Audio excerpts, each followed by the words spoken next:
You are listening to Gaza Voices, a place to connect to the real, lived experiences of Gazans on the ground following the events of October 7th, 2023. This show is a collaboration between Palestinians and allies around the world. We aim to amplify the voices of people impacted by the ongoing humanitarian crisis in Gaza at this moment in history, and to underline the personal cost of survival under siege.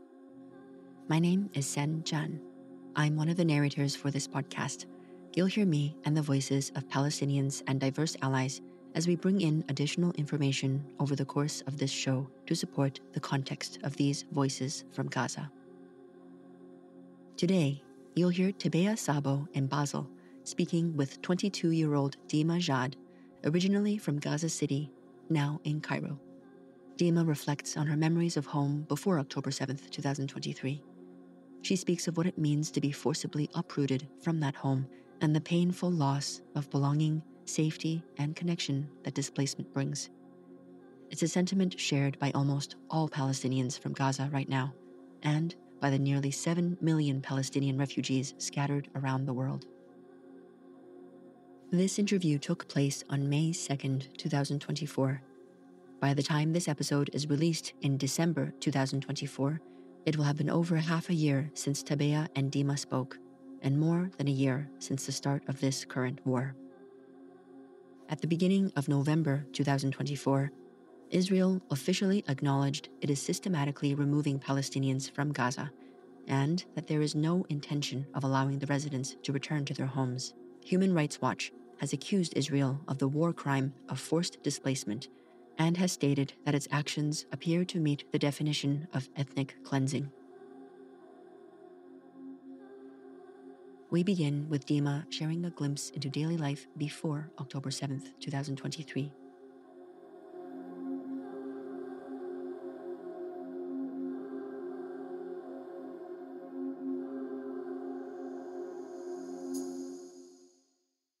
A year before where I immediately graduated. I'm freshly graduate from Azhar University.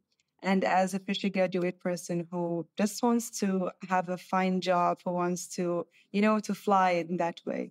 So just searching for jobs. My life just introduced me to the project management. So I was a trainee. Used to train at one of the best NGOs in Gaza. I got trained for 4 months, and then I got the official job there as a project coordinator. So I started my job at, I think, in the middle of July. That's my professional side. My personal one, I'm just a girl who has besties, who used to hang out a lot, who used to spend time on video gaming. I used to do that a lot. And I used to have a really cozy and small lifestyle with my siblings and my mother and my friends. Before October 7th, who were you living with? My father, mother, and my younger brother. Where did you live before the war in Gaza? In a single apartment with as I mentioned, with my parents and my younger sibling, in a big house on the roof with the nice garden, because my dad loves gardening and he has a really nice yard. And I had a single room too. That's the place. And in the middle of Gaza. What was one of your favorite things to do? You mentioned video gaming. Yeah. But what was a favorite thing to do? And do you remember a last time that you did it before October 7th? Exactly, the 6th of October. Yeah, that was the last time I used to play video games. And I used to cook a lot. I am a good and a fine chef in the kitchen. So yeah, I used to make a lot of dishes to my families. And did you have a favorite place to go to with your friends or alone or with family? I have to say that Gaza has really, really nice restaurants, and after leaving Gaza, I've never tasted something more delicious than our kitchens and our restaurants. So yeah, many cafes and many restaurants that I used to go and spend time with my friends there. Gaza is often defined by conflict and unrest, but for its residents, memories of daily life before October 7th, 2023 stretch far beyond these dark headlines.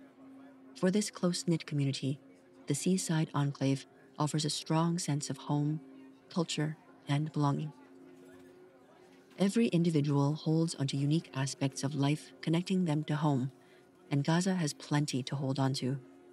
The Strip has long been a center of learning and culture, with its historical sites, libraries, mosques, churches, and universities standing as symbols of its vibrant heritage. Gaza City, Deema's hometown and the largest city in the Gaza Strip, was home to the Gaza Theater, the Arts and Crafts Village Center, the Museum of Archaeology, and the French Cultural Center, which often hosted art exhibits, concerts, and film screenings. A source of pride has also long been the Strip's commitment to education. Deema's Al-Azhar University was one of 12 located throughout the Strip, and Gaza boasts a 97.4% literacy rate, higher than many other parts of the Middle East. And then there's Gaza's cuisine, serving as a profound connection to heritage for its residents and beyond, and known across the Middle East for aromatic spices, fiery chilies, dill, and fresh seafood. Traditional dishes like sayadiyah, fisherman's delight, and zidiyat gambari, shrimp stew, are cherished staples. For Deema, it was these small everyday joys and routines that defined her home and offered a deep sense of belonging. But everything changed abruptly on October 7th, 2023. When the war started, can you describe where you were and what you were doing when you heard the news? Yes, it started on Saturday at 6:15 a.m. I was already awake that day because I was planning to go to a specific resort on the north of Gaza Strip with my friend. So we woke up on the bombing. And to be honest, waking up on such sounds wasn't that weird or something unexpected. Those bombs were really, really fine. But every time we just ask why, sometimes it's just booms in the air, sometimes it's just training stuff. Like that sound wasn't something unusual to me. But I just asked why. So we just woke up and the bombing was like kind of harsher. So we just put on the news and we knew why. So we felt like it's really serious. And how did you react to this realization? What did you choose to do, or what were the things that you were speaking about as a family? Nothing. Were just opening the news, we watching what's happening around us. And even when the bombing house, like the bombing was repeatedly happening, we just come around each other in the safest place we think, which is aside a wall. And there is like a hallway in my house that we just go there and we just sit on our knees and our arms above our heads, just to feel safe, even if it's that's the safest way to protect yourself. Do you feel comfortable speaking about what you were thinking in those moments, if you remember? No thinkings, no thoughts, just that it'll end. It'll end 1, 2, 3, and it'll end. Yeah, did it end? Okay, now everyone goes to his room again, and there's something to eat or there's something to do. Maybe you're a little bit shocked about how we deal with this, but I'm telling you, those bombs that's the first time. I used to hear all of these sounds my whole life. So it's not new to me as a sound, not as an experience, as a sound. Could you stay in your house, or did you at some point have to leave this house that you lived in with your family? Like in the previous wars, no. I never left my house. But in this war, yeah, I had to leave my home in the third day because there are some news that were on the Facebook that our block, because they used to divide the neighborhoods by blocks and put numbers on them, that our block was threatened, that we should leave our block and go to another neighborhood. So at that time, we just don't know where should we go. And we went to a specific place that was recommended by my brother. So we went to it. It was a building. So there was like the person who owns this building. He told us like no men are allowed to enter this building because now everyone is just not feeling safe. Maybe you are wanted. Maybe you will threaten our building. So no men are allowed, which means my brother and my father. And then me and my mom said, no, we're not going to leave them. Deema, along with her mum, dad, and younger brother, eventually stayed the night with a friend who lived close to the building. But this was just the beginning. So we had a call from the army that, yeah, you have to evacuate this whole neighborhood, again at 2 a.m. So we have just to run with no awareness. Where should we go? We just came here. So we went at 2 a.m. We just kept running for nowhere. 2 a.m. means it's night. And Gaza has no lights in the middle of night because no electricity, maybe in the place. So we just kept standing in the street because the people that my friend and her family already evacuated and left their house. So we just kept standing in the street and waiting for anything. Then also, luckily, there's a specific people that who saw us from their window, and they just called us. We don't know them. They just told us, "Come, you can come to our home, just be in our guests for in our living room, and then once the bombing would finish, you can come back." And then we felt also scared. Like, is it safe to go there? Are they safe? But we had no choice. We are just standing on the street. So we went there. And the bombing happened, and we stayed there from 3 a.m. to 7 a.m. Then we came back to my friend's home. How long did you stay with your friend in the end? Like another half a day.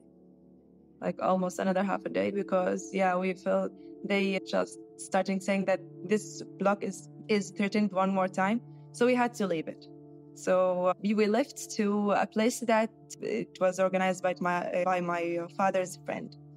So we went there and he hosted us there for maybe a week. And then when did you move south, or when did the situation change?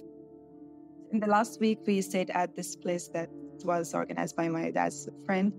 We got that call and we got the news that the whole people in the northern Gaza, they should move to the south. And my dad was the only one who said, yeah, this thing should happen. He was like, he understood the assignment, like something was totally expected for him. Luckily, again, I'm saying that for a lot in this interview. Luckily, again, we had our aunt, that's my mother's aunt, that she has a home in the south, in a town called Deir al-Balah. You might have heard of it. So she just called her, can we come and evacuate in your house? And she totally welcomed us, yes. But we weren't four. We went there, we were maybe 15 person there. Because me and my whole family, with our daughters-in-laws, with our grandchildren, and other friend with his wife and his kid. So they opened their arms for 15 persons. The problem there was no electricity and no healthy water, and the limit gas in order to cook and to prepare something to eat. Okay. And how was the journey to get to Deir al-Balah? I managed to pack two big bags of my clothes. But we had some mattresses and some blankets, some pillows. And we went there by our jeep. It was scary because they told us there is a safe route that we should follow. It's called Salah ad-Din. We went through it, but we saw some bombed cars there too, which was supposed to be safe. But thankfully that nothing happened to us during this way, and we landed safely. Salah al-Din is Gaza's coastal highway that runs through the strip from north to south and connects all of its towns.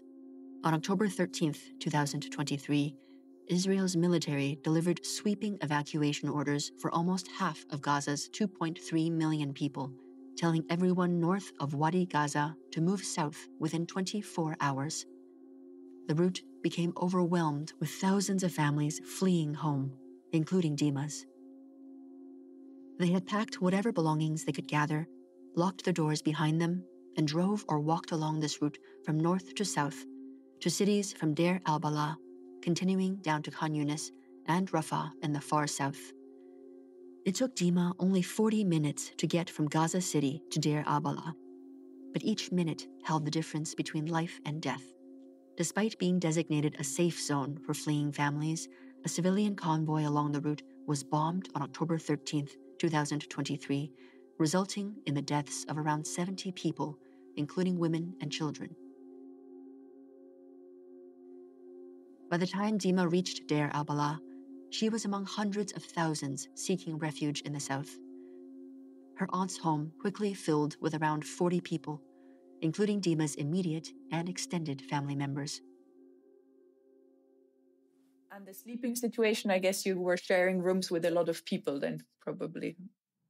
That's one of my worst experiences with sleeping, because I already have sleeping issues because I can't sleep. I just sleep in the dark and in a single room because that's what I used to have. I have my own room and I control the light. I don't, and I have light sleeping. Whoever just coughs or whoever snores or whoever does, I just wake up. And there were my nephews and niece who were just babies and kids. Babies, they wake up in the middle of the night and you have to say nothing. So yeah, I think we shared the room with I think 10 people or 7 or 8, something like this. I don't remember it exactly. I'm sorry. It was just months ago. And how did you organize yourselves with food? You said everyone shared like one big meal together. In Gaza, there was like before we moved to the south, we were just finishing the products that they were already in the market, and we were finishing the existed meal, like chicken, like beefs, like whatever. But when we moved to the south, there was a chicken problem or a protein problem. So we just cooked like a big meal of rice with some vegetables like onions or pepper, maybe with some garlics. Sometimes we managed to buy some kebabs that they were in the far market that used to be repeatedly targeted. That's why my mom was so strict about my elder siblings that don't go and buy food. We don't want to. Let's eat anything, but just don't go to the market. And how long did you stay in this place in the end? 1 week, I guess, from Saturday to Friday. And how come that you had to change again? Because the owners of the house, they decided to evacuate already because we heard some news that some of our neighbors, they started to be targeted. So they felt scared and they wanted to inform us that they were already leaving, which is totally translated to we are leaving. You should find another place to live there.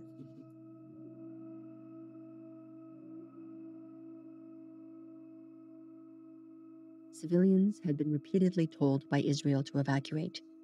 However, this coastal city was far from safe.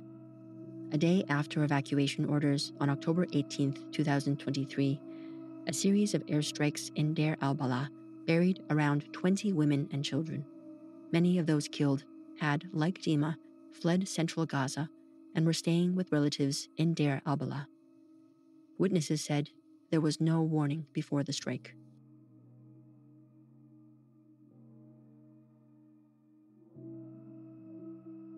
In Deir al-Balah, we heard really, really, really dangerous bombs that they were really close to us.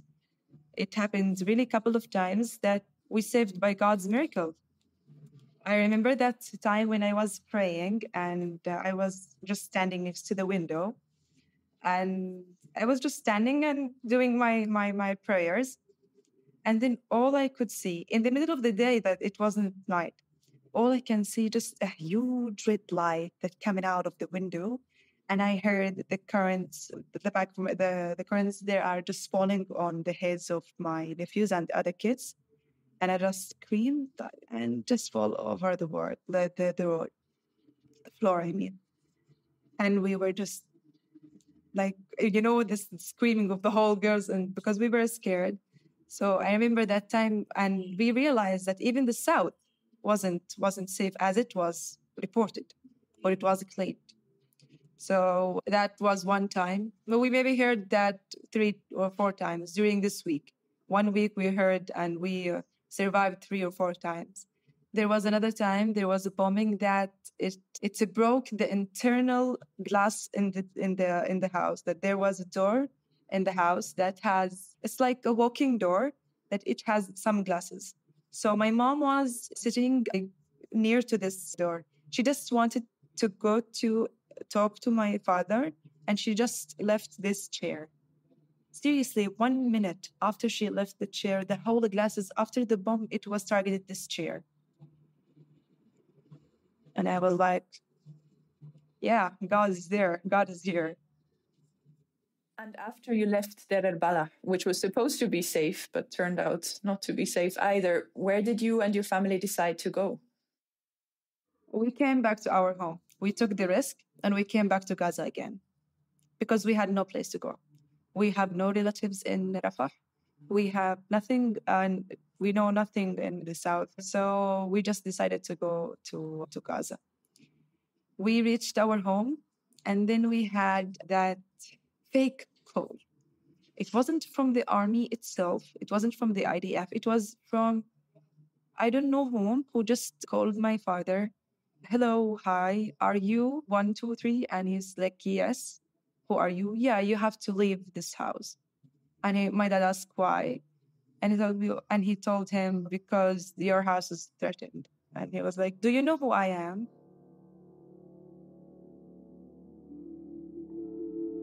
The Israeli military sometimes phoned Gazans to warn them before airstrikes. But since the war started, there have been messages going around community Facebook groups warning people about fake calls and sharing tips on how to tell if an Israeli evacuation order is real. Although they questioned the validity of the call, Deema's family fled again. Staying was a gamble that could cost them their lives. But the constant bombardments, forced evacuations, and uncertainty had begun to take their toll. The situation was harsh for another time. Bombings didn't stop in the night, in the day, without any notice. That's the problem, that you just, you hear the bombing and you panic. You have your heart attack, but without any notice. And there were no notices in this war, seriously. Then we spent other 4 or 5 days. Then we decided to come back to our home. Then my mom said, like, whatever is going to happen, I'm not going to leave my home again. If I must die, I must die in my home. And I totally agreed with her. I don't want to evacuate anymore. It was just tiring 3 weeks that I just told you about. It wasn't easy for me. And there's no place can make you feel more safe than your house and your home, even if it's dangerous there. But you just, that those walls would protect you. So I told my dad and everyone we're not living there anymore. Then we stayed for another 3 or 2 weeks in Gaza, in my home.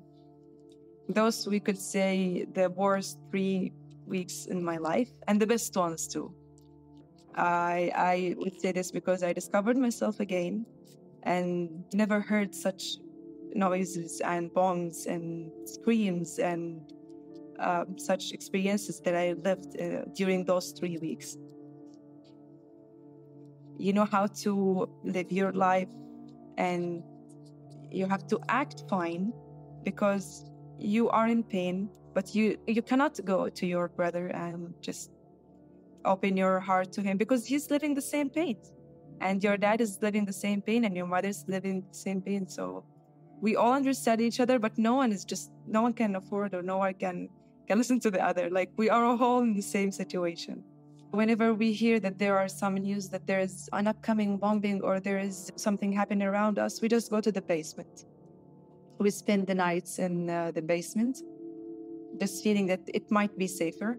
And we just spend the night just talking and chatting and even playing sometimes. We managed to live during and under those situations.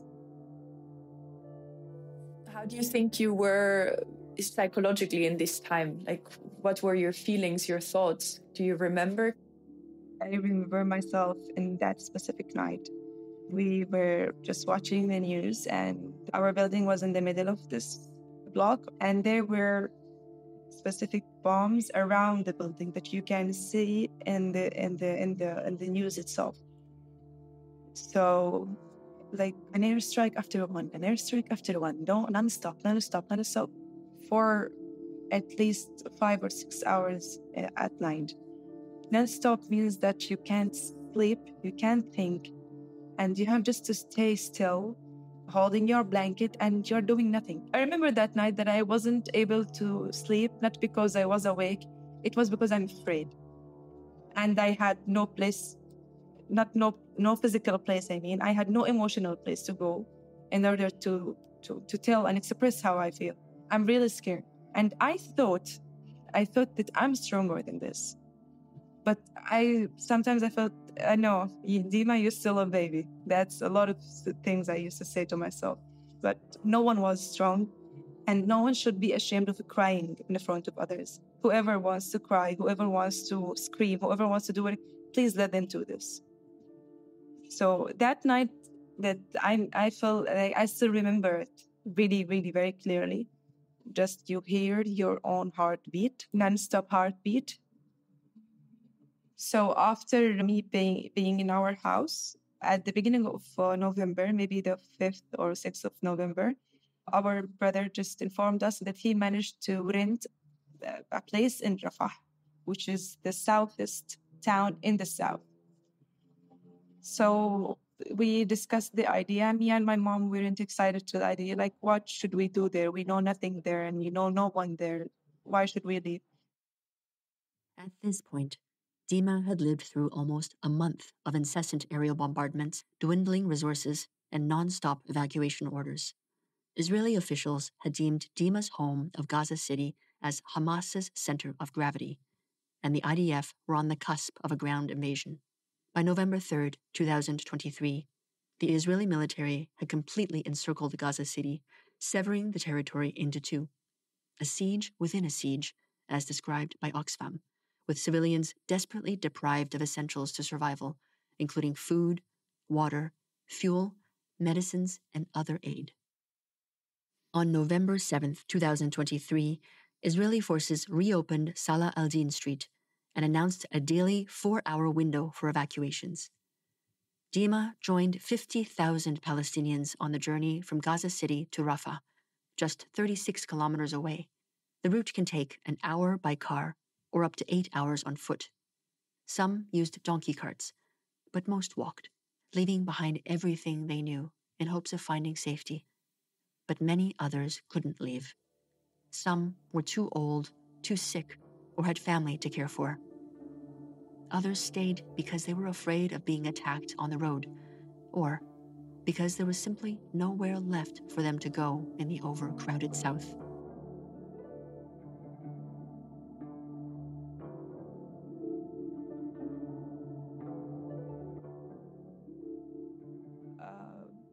After 3 or 4 days, there were some news, I don't know, you may be familiar with, that there was a safe route that they need. It used to be called the safe route that everyone has to go to the south on feet.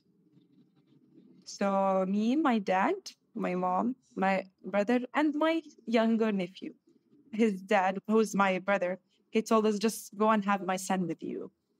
And we just said, why you want from us to take your son? He's just, maybe it's safer there, or maybe it's safer here. Just take one of my kids with you. He used to do this a lot, like during our evacuation journey. He just, please take one of my kids with you. He just feels that way. He has a weird, I don't know, a weird principle that one of my family should be alive. So it was just an emotional scene that we have to live through. So we had our nephew. We walked for those kilometers, and I had to see the dead bodies on the street, some burnt bodies too. I don't know, but you might not like prefer to hear some of this.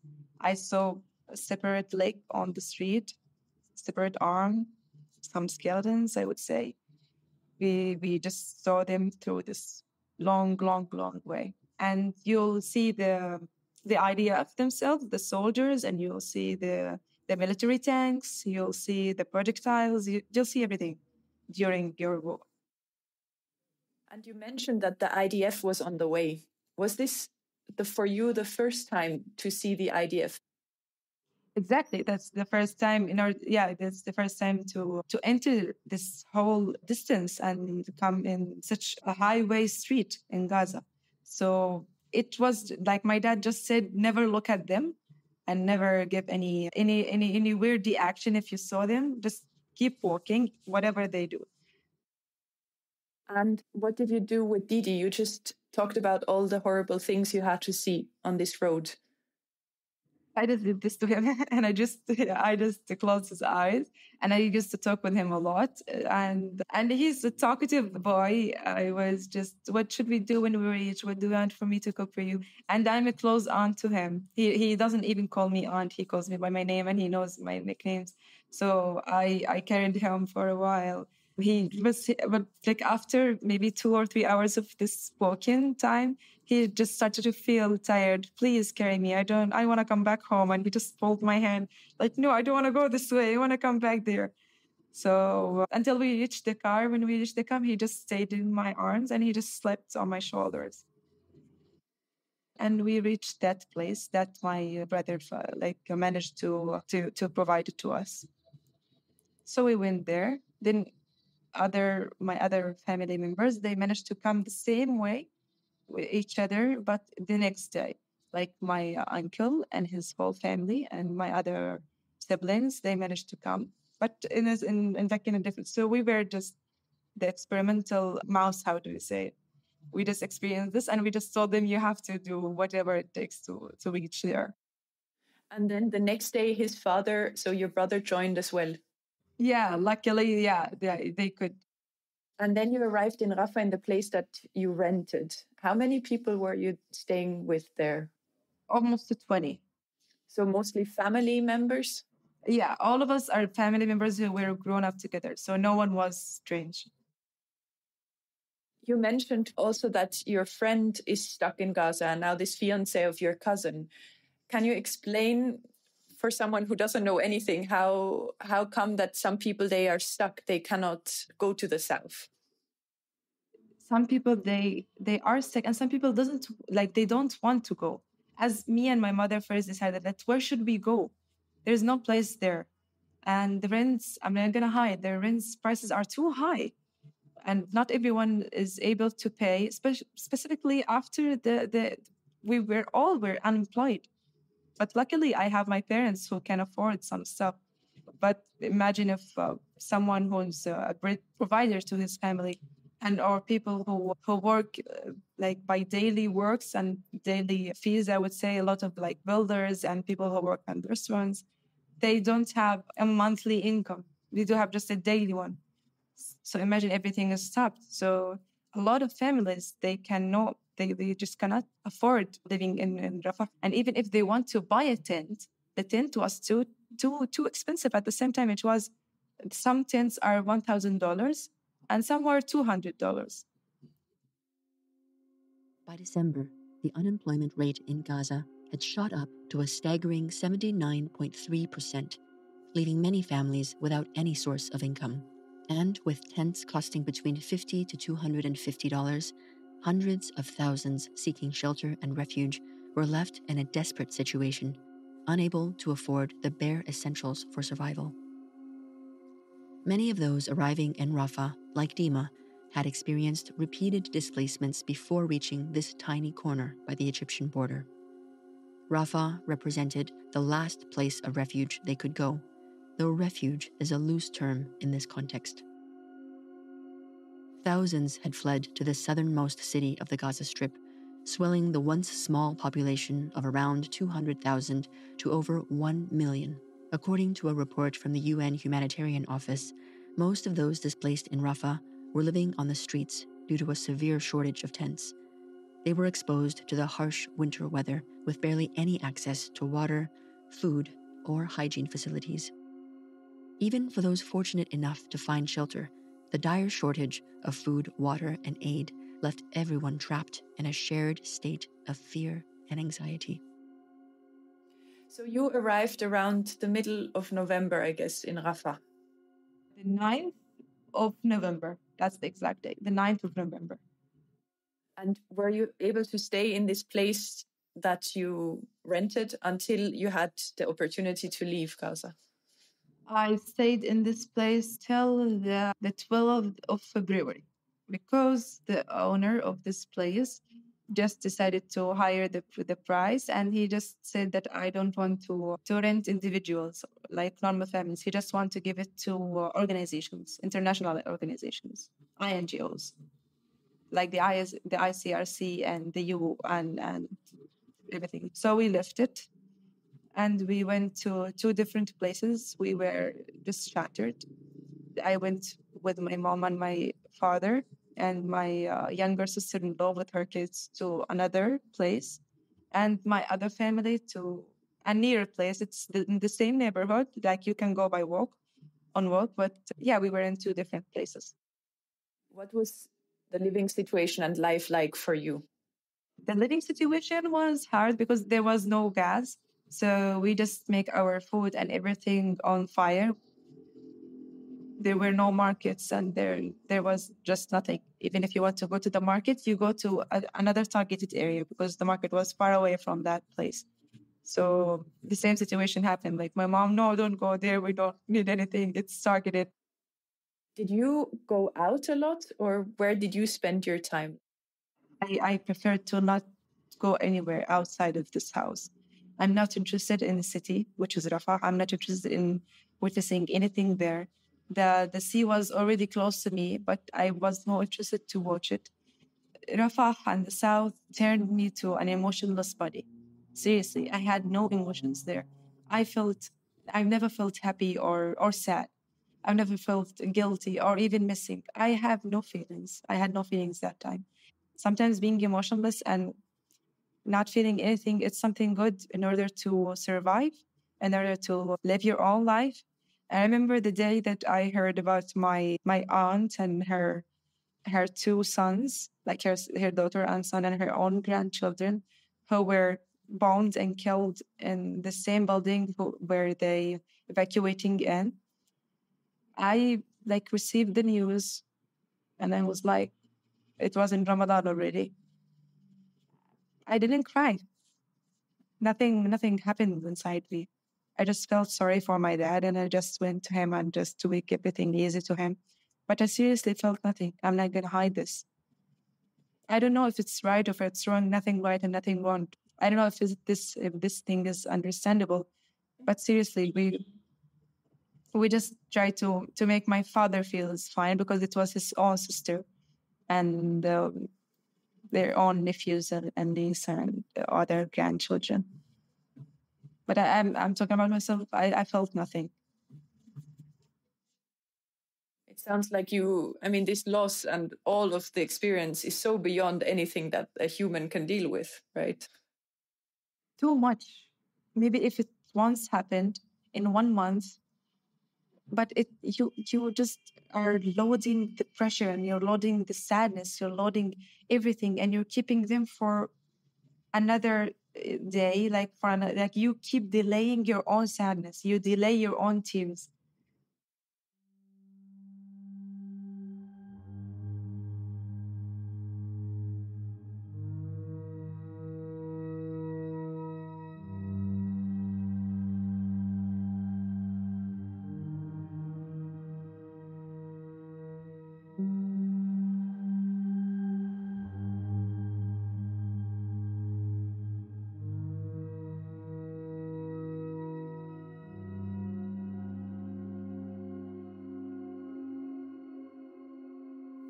Rafah, quote, the safest place in the Gaza Strip, was described in November 2023 as the gates to a living nightmare by the UN Commissioner for Human Rights.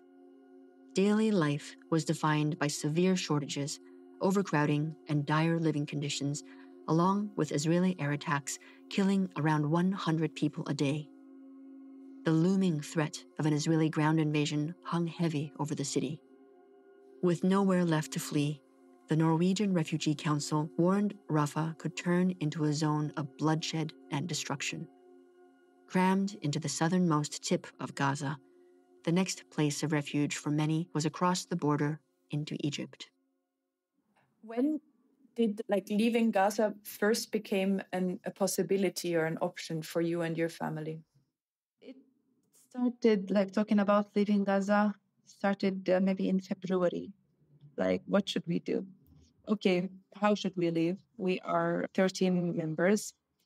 And there's a specific company that was responsible for facilitating the traveling from for Gazans from Gaza or from the south to Egypt, that they asked for $5,000 for each person. The same company, her normal fees, before the war, it was maximum 500. How could we manage it? It's going to be more than $50,000. So it was the first thing, it was a financial issue. The second thing, my mother was a person that she doesn't believe in leaving this country. She believes that this is a holy land and I don't want to give it to them. And that's my place. And my elder brothers, they just prefer to stay there. And they had I can manage to work here. Also, they could manage by really hard connections that they could manage to work and in the crossings, which they were some facilitators for the goods and the aid that they enter Rafah. So they work in the warehouses. So they had their own simple jobs in Rafah, but they could manage at that time. So they said, no, I have my work, so no need to go to Egypt, because even if I went to Egypt, what should I work? We are not even allowed to work here because we don't have our formal formalities and our citizenship and residency cards. So my elder brothers, they decided to stay. Based on this, my mother, I'm never gonna leave my own sons, even if they are mature and adults. The youngest one is almost 25, except the one who's younger than me. So I'm just telling her they're not even babies. You can leave them. They're hard. They work and they can manage. And she told me, no, if I went to Egypt, I'll die. So that was a harsh thing that she said, that you can't force someone to leave his homeland. And she said, even if all of your brothers went there to Egypt, I'm not going to give my land to them. My mom is kind of a traditional woman because she's not a citizen in Gaza. She is already a refugee, and her father was a refugee from a village called Kokaba.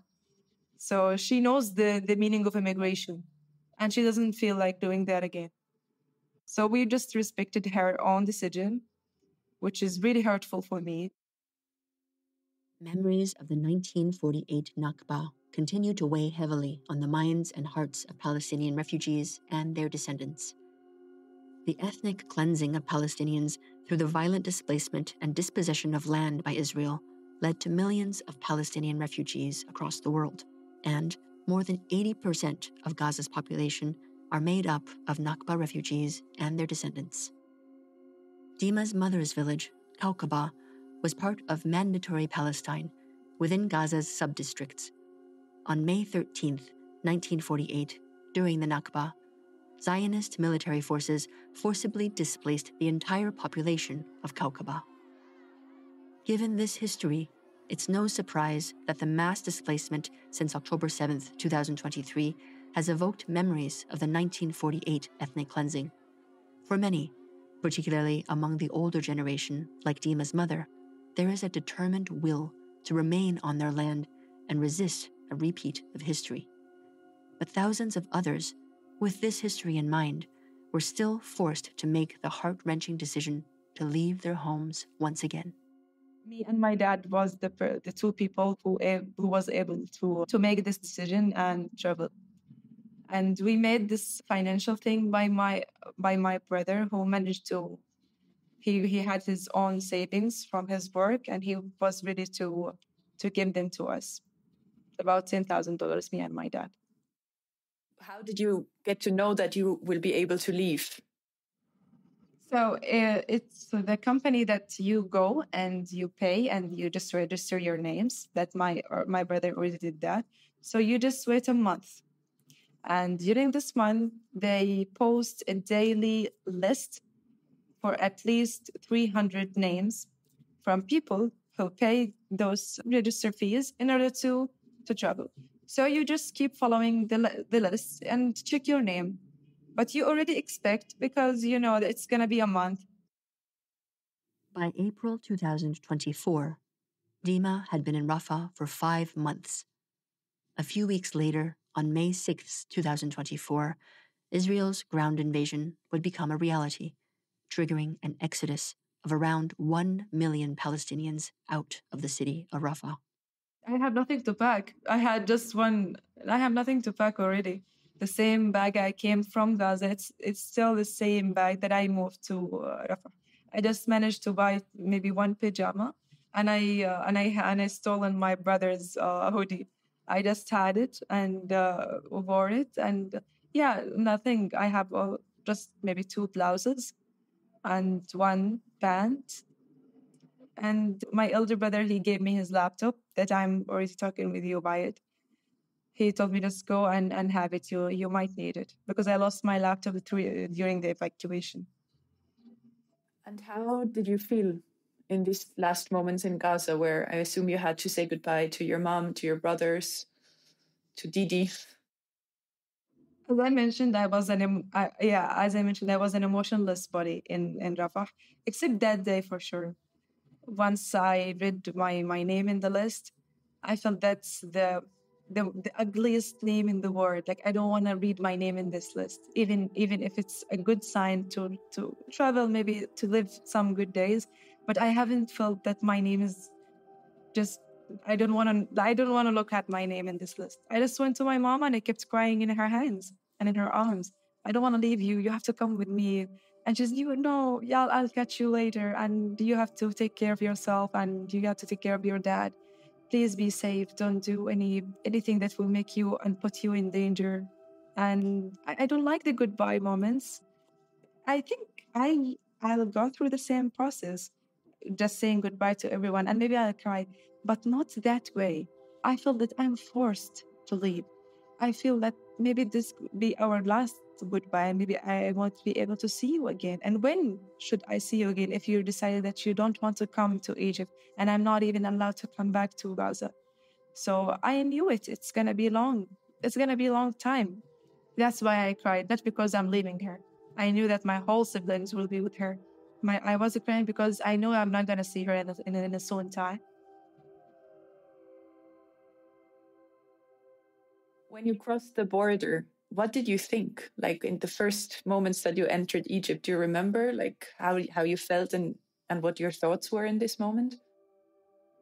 After my crying journey, my crying time, like yeah, I once we started to enter Egypt, I, like in the bus, like before entering Cairo and before just settling in with our relatives, I was just tired and I felt nothing. And I seriously, I have to move to Egypt, but I don't like Egypt, you know, because that's a place that made me a part of my mom. So no way I'm gonna love it. And it was tiring for me because it was my first time traveling already. I'd never traveled before. So tiring and impressing feelings were mixed at that time. And I just holding my father's hands all the time because you know that feeling that's you all I have right now. Like we have just each other. There's no one with us and it's just me and you. You are now kind of in the outside world in Egypt. Are there things that remind you of Gaza? Well, I never leave my phone. I'm always in a contact with my mother. I call her once I wake up and before I sleep, like at the beginning and the ending of the day. Everything reminds me of Gaza. Everything. I'm not even like, you know, you leave Gaza, but Gaza never leaves you. There is something spiritual in it. It's not a normal city. Maybe I'm talking about it because it's my own town. But seriously, everything you see a specific shop that like sells some international brands. Like, yeah, we have such thing in Gaza. You see a specific restaurant. No, there's another named restaurant makes better food. Everything I just keep comparing. I wish to stop comparing, but I can't. once I came here to Egypt, I turned to a whole opposite person who is a total emotional person. I started to feel everything. Everything is around me. I mean, now I can laugh. I can smile. I can cry. I can be sad. Now I can feel every natural and a human being emotions. I feel like I've never felt those kind of feelings like a while ago since I entered Rafah, I would say. Now I can feel every little thing happens around me. The missing feeling that I feel to my mom is killing me inside, but I'm happy that it's killing me inside because now I'm feeling something. We are hoping that many people around the world will listen to your story. What is something that you wish for them to know about you and your family? What would you like them to do after hearing your story? That this genocide forced us to take some decisions that we were never. No one was just talking about leaving our house and moving all to a far away place and being shattered. You had to sacrifice your most precious and expensive stuff that are close to your heart in order to survive. I wish if I knew that I'm gonna leave my house, I wanted to take everything and every 7 year I had and every favorite hoodie I had and just make it and bring them to me because those material stuff sounds silly, but they are precious to me because they are memories. They hold maybe this mug. It has a lot of stories, and uh, when you create your own small place that makes you feel the most comfortable, you want to be stuck in this place for the rest of your life. So someone came and told you get out of this place because you have no choice. And yes, don't take anything with you. That's my short story. I wish no one in this world to live something that we lived. Last thing I would say, my story has nothing to mention to other people's losses. Until now, like yeah, I'm complaining about missing my mom, but my mom is still alive. Other people, they lost their own parents, they lost their own siblings, they lost their own houses, they lost everything in their house. So I don't need I need the emotions. I don't need anyone to share his own emotions with me because there are a lot of worse stories than me that they happened in Gaza in general. What kind of support people can do, I have no idea. I seriously have no idea. If it's social, if it's financial, if it's political, I have no idea how people can help us. It's all about now, it's between like authorities and the decision makers' decisions. It's not about us citizens anymore. It's not about INGOs. It's not about political organizations. Nothing. It's maybe sometimes we just leave it to God. The only problem solver for this genocide is just God. God will return us back, and God will return our city to us.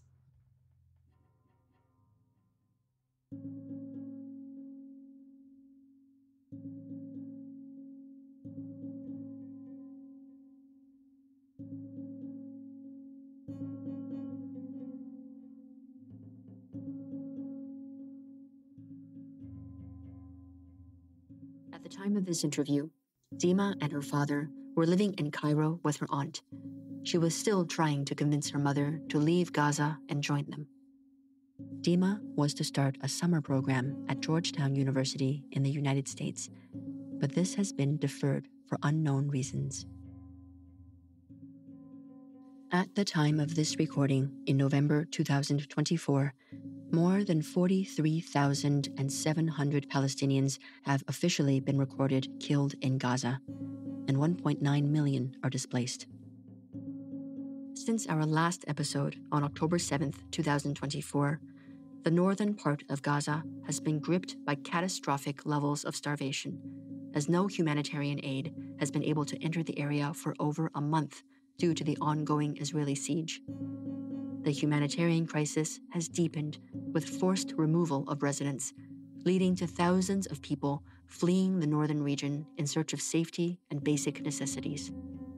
Israeli ground forces have now explicitly stated that those displaced will not be allowed to return home. marking the first official acknowledgement from Israel that it is systematically removing Palestinians from the area. Deema's hometown of Gaza City, where the situation is less severe, has seen a surge of Palestinians from the north on the brink of starvation and unable to return home.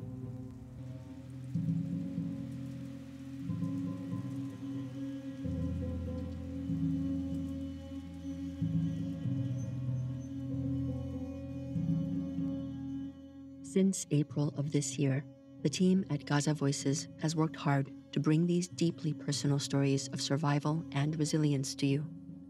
This episode with Deema will be our last one of 2024. With the escalation of the war in the Middle East now to multiple fronts, the Gaza Voices team is taking an intentional break to rest and reflect on the direction of this project. If this episode and show touched you in some way, we ask that you pass it along to other people you know who are looking for new context and more information about what's happening in Gaza. Follow us on Instagram and YouTube at Gaza Voices 24. Our website is www.gaza-voices.com. Thank you for listening to these Gaza Voices.